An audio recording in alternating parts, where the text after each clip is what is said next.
Hello friends, welcome to Global Tech Learn. In this video, we will practice Power BI PL300 exam question related to present sales and sales return by month in same report. The question is you have a Power BI data model that has the following tables: sales, returns, customer and date.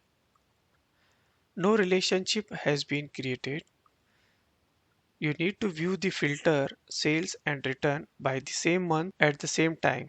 What three actions should you perform? So in this question we can understand we have four tables: sales, return, customer and date. And as the relationship is not available, so we have to create a relationship in a way so we should be able to achieve the sales and return by the month. So that means the customer table is not required to achieve this requirement. So we can ignore that table for now and let's focus on sales, return and date table. So now let's look at the options.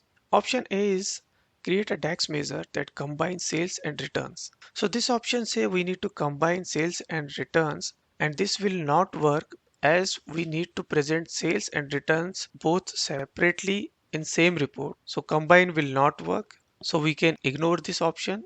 Option B is create a month column in both sales and return table. This will also not work because we need to derive the month from the date table so we can achieve the sales and sales return against the same date or month in the report. So creating a separate month column in each table individually will not work because there could be a scenarios where we can have record with a particular date or month in sales table, but that is not mandatory that return will also have the record for same date and the month. As an example, in sales table, there is a sales happened on the 1st January, but there is no return in January month. So in that case, we will not have record for January month in return table. So option B is also incorrect. So we can ignore this.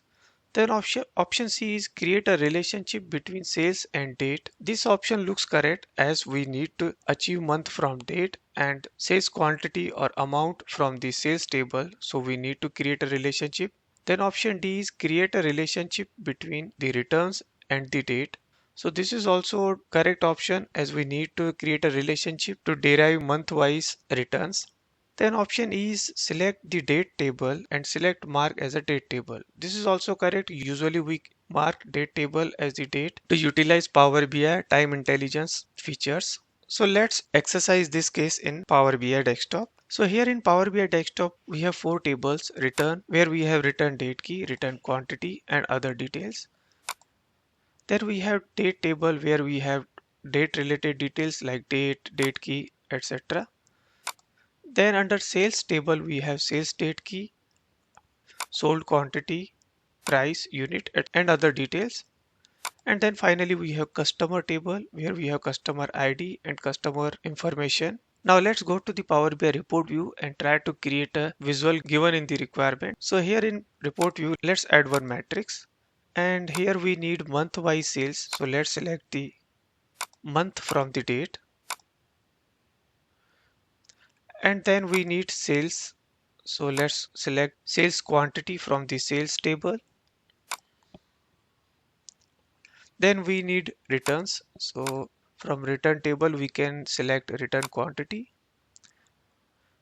And now here we can see since there is no relationship in the table, so we are getting same figure as the sold quantity for all the months and same is happening with the return quantity. So now let's go to the model view and let's try to create a relationship over here. So over here we can see in a date we have date key and under sales we also have sales date key. So let's create a relationship. Similarly in return we have return date key. So let's create a relationship between sales return date key to the date key in date table. Now we have relationship and we can create a relationship from customer to the sales and return table using the customer ID field. But since customer has been not asked anywhere in the requirement, so we can ignore this for now.